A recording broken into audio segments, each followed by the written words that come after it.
Hello everyone. तो सबसे पहले तो प्रांजल दिख रहा है आया हुआ टाइम पे एकदम। चलो, और कोई कौन आ गया है भाई, बताओ।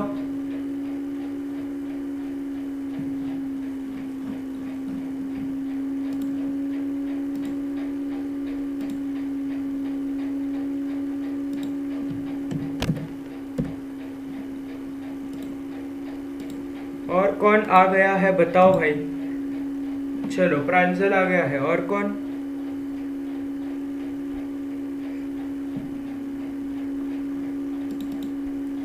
क्या मैं ठीक से दिखाई और सुनाई दे रहा हूँ प्रांजल?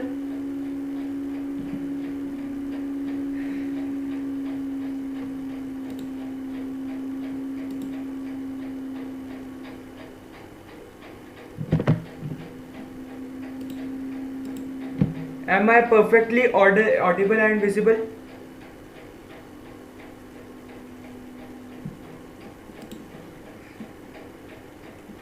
Okay okay okay. चलो, तो लेट्स स्टार्ट। और कोई नहीं आया यार। चलो, आज साद भाई भी नहीं दिख रहा है, पता नहीं क्यों। So let's start the session. आज हम पढ़ने वाले हैं हिस्टोरियोग्राफी इंडियन ट्रेडिशन का पार्ट 4।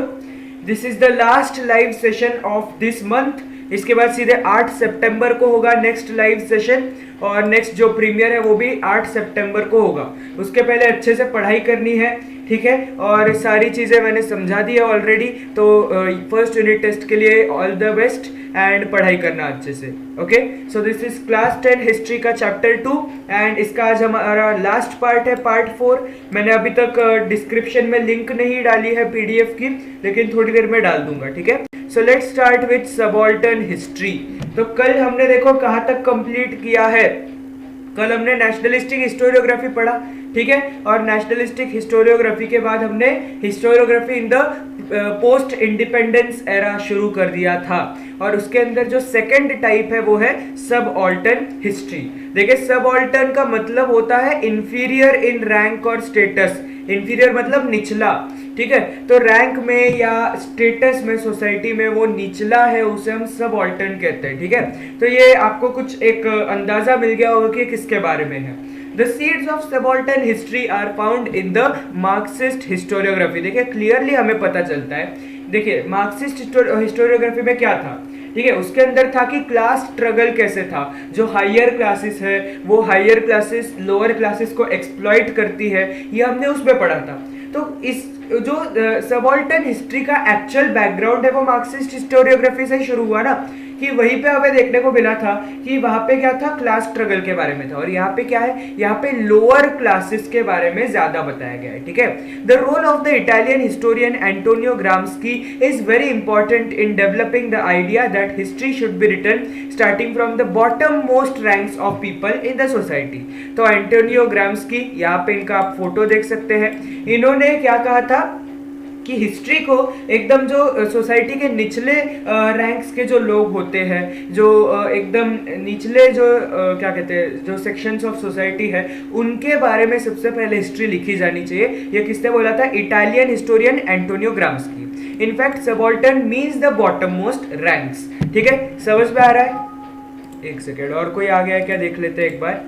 चलो ठीक है, आगे बढ़ते हैं। कोई भी डाउट आ रहा हो तो पूछ लेना, okay. Next is the school of subaltern history. तो मैंने जैसा कि बताया हुआ है कि हिस्ट्री में स्कूल का मतलब होता है ग्रुप ऑफ पीपल। ये मैंने ऑलरेडी 2-3 बार बताया हुआ है, क्योंकि ये काफी इंपॉर्टेंट है, नहीं तो मिस्टेक्स हो जाती है। तो folklore has been considered as a very important source of writing subaltern histories.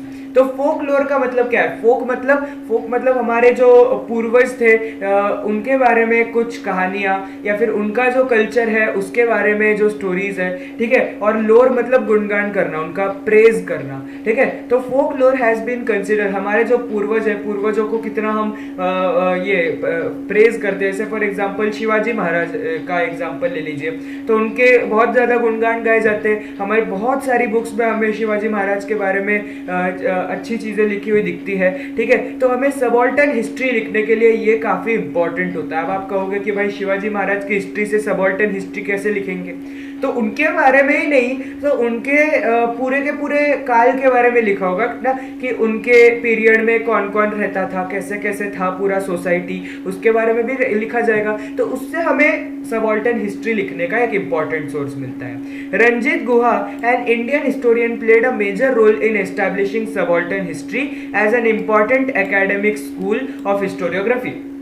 तो हिस्टोरियोग्राफी लिखने वाला ये जो ग्रुप ऑफ पीपल था, ये काफ़ी इंपॉर्टेंट हो गया, क्योंकि सबाल्टर्न हिस्ट्री लिखने वाले लोगों में बहुत ज़्यादा बढ़ोतरी दिखी, क्योंकि रंजीत गुहा जो साहब थे, जो एक इंडियन हिस्टोरियन थे, उन्होंने इसको बहुत ज़्यादा फैलाया, बहुत सारे लोगों तक पहुंचाया कि भाई हमें सबाल्टर्न हिस्ट्री के बारे में लिखना चाहिए, और इसीलिए काफ़ी इंपॉर्टेंट बन गया कि सबाल्टर्न हिस्ट्री लिखनी चाहिए।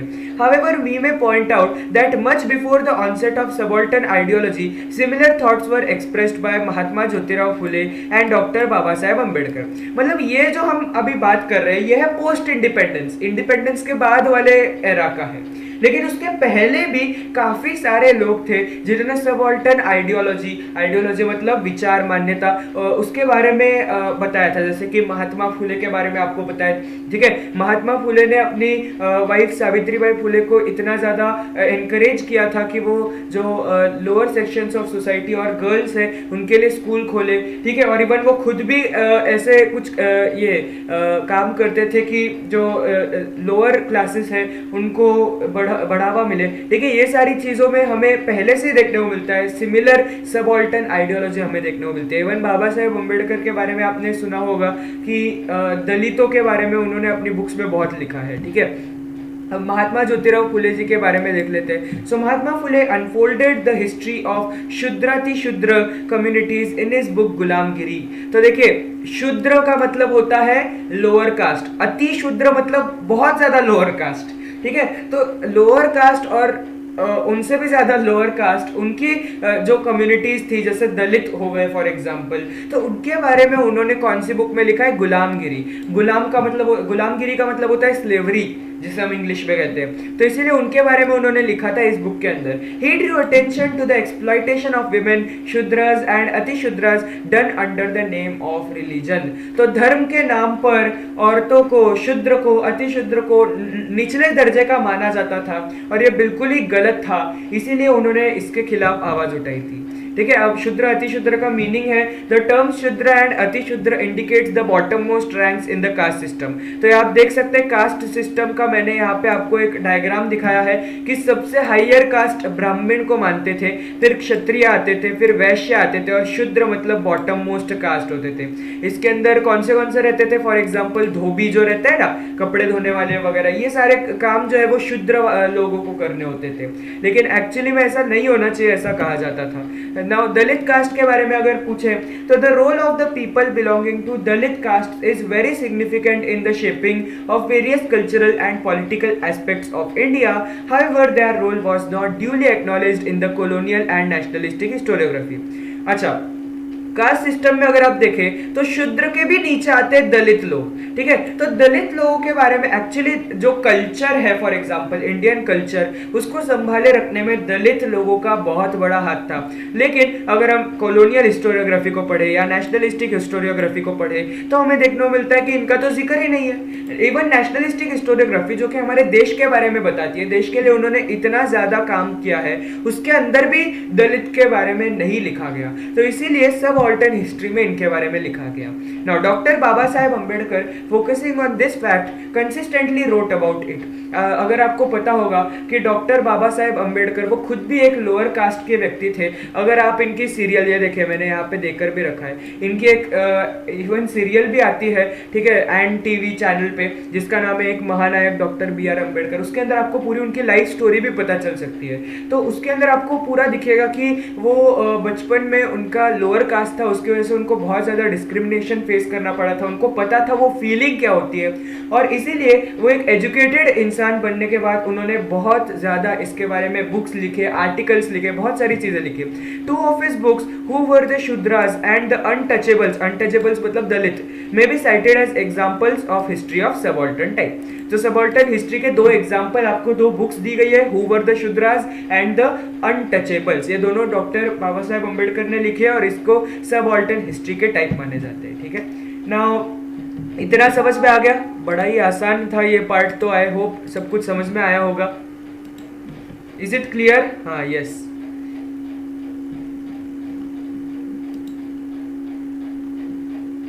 Is it clear?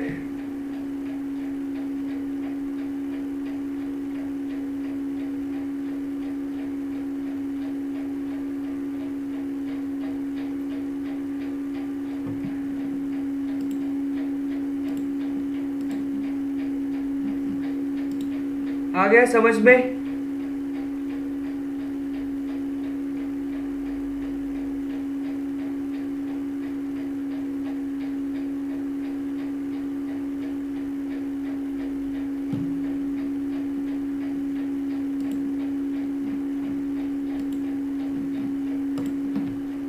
Is it clear?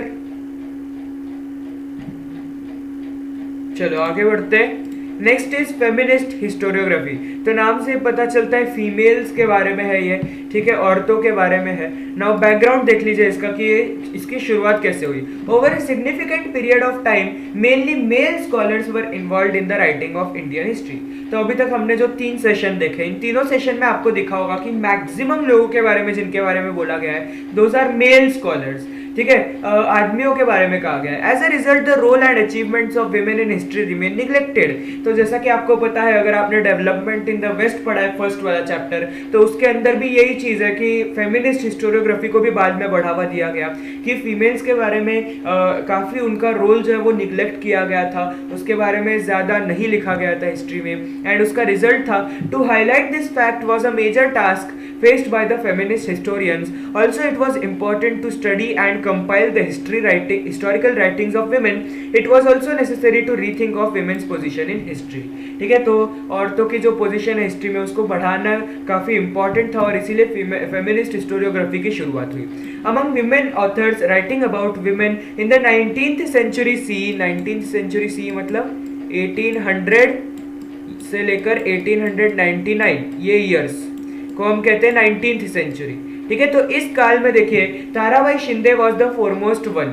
इनका सबसे शुरुआती इन्होंने जो बुक्स लिखी थी, okay, she wrote attacking the male dominated social system and the caste system. Her book Stri Purush Tulana published in 1882 is acknowledged as the first feminist book in India. तो इनकी जो स्त्री पुरुष तुलना नाम की जो किताब थी ताराबाई शिंदे की, इन जो कि 1882 में आई थी, इसको पहली फेमिनिस्ट हिस्टोरियोग्राफी की किताब मानी जाती है इंडिया में, ठीक है। फिर पंडिता रमाबाई की बात करें तो इन 1888 मतलब इनके 6 साल बाद the book written by Pandita Ramabai was published entitled the high cast Hindu woman. तो उन्होंने ये बुक लिखी the high cast Hindu woman, ठीक है। पंडिता रमाबाई का नाम तो आपने सुना ही होगा if you live in Maharashtra.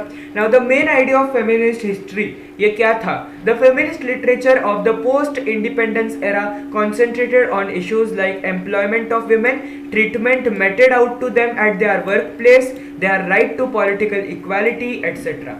तो देखिए 3 चीजों पर मुख्य कंसंट्रेशन था। एक तो था एम्प्लॉयमेंट ऑफ विमेन कि औरतों को काम मिलना चाहिए, दूसरा है treatment meted out to them at their work place, अगर काम मिल गया तो जहाँ पे वो काम करते हैं उनके साथ क्या ट्रीटमेंट हो रहा है, क्या उनको लोअर कास्ट का वहाँ पे माना जा रहा है, क्या उनको सही से सैलरी मिल रही है, ये सारी चीजें। और उनकी जो राइट टू पॉलिटिकल इक्वालिटी है जो कि हमने पॉलिटिकल साइंस के चैप्टर में देखी थी कि उनको जो पॉलिटिक्स है उसके अंदर इक्वल एक दर्जा मिलना चाहिए, ये सारी चीजों के बारे में फेमिनिस्ट हिस्ट्री कॉन्सेंट्रेट करती है।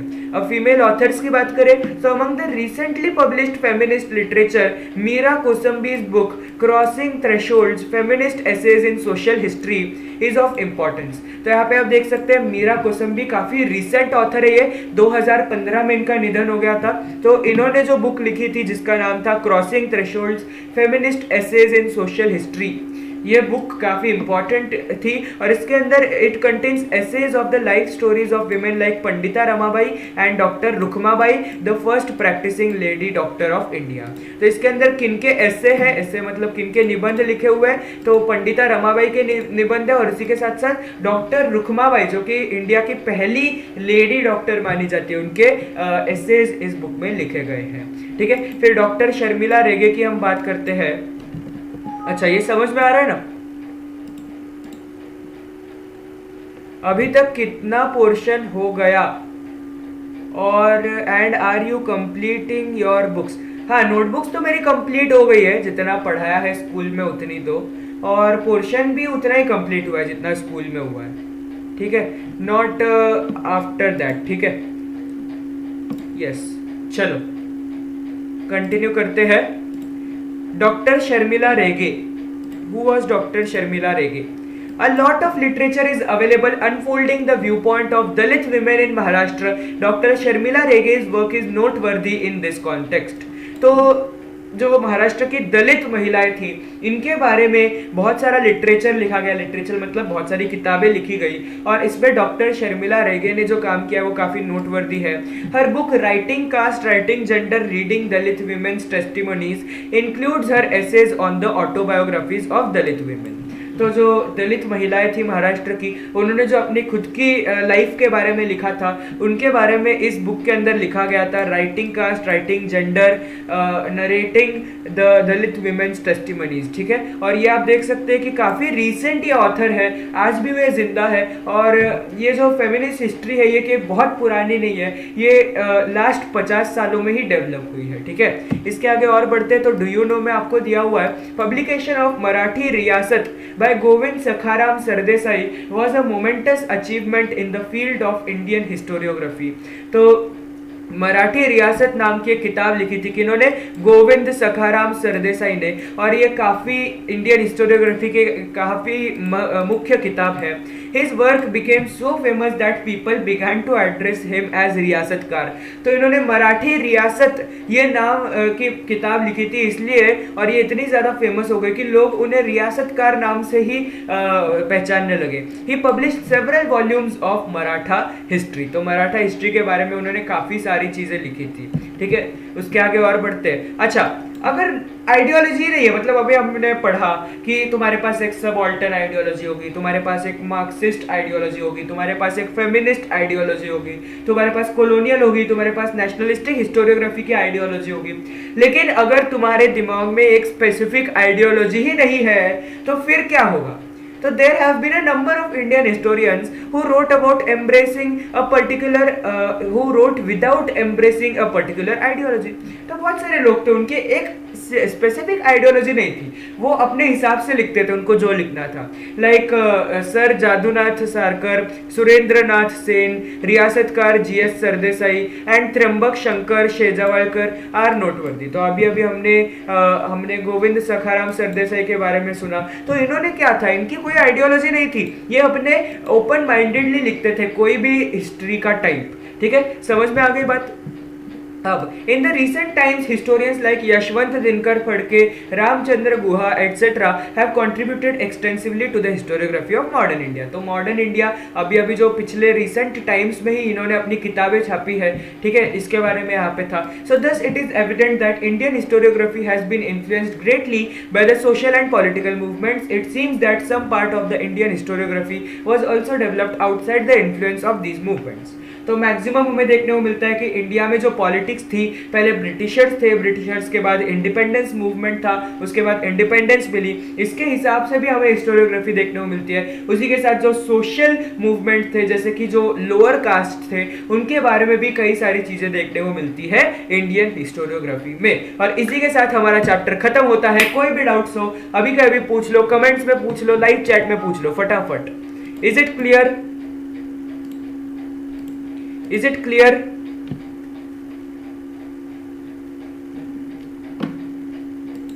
समझ में आया? एंड हाँ, यहाँ पे मेरा ईमेल आईडी वगैरह दिया हुआ है, समझ में आ गया?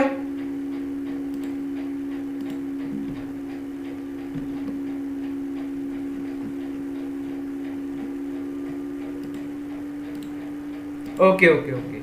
सो thank you so much for watching. अब सीधे मिलेंगे 8 सितंबर को। Until then bye bye.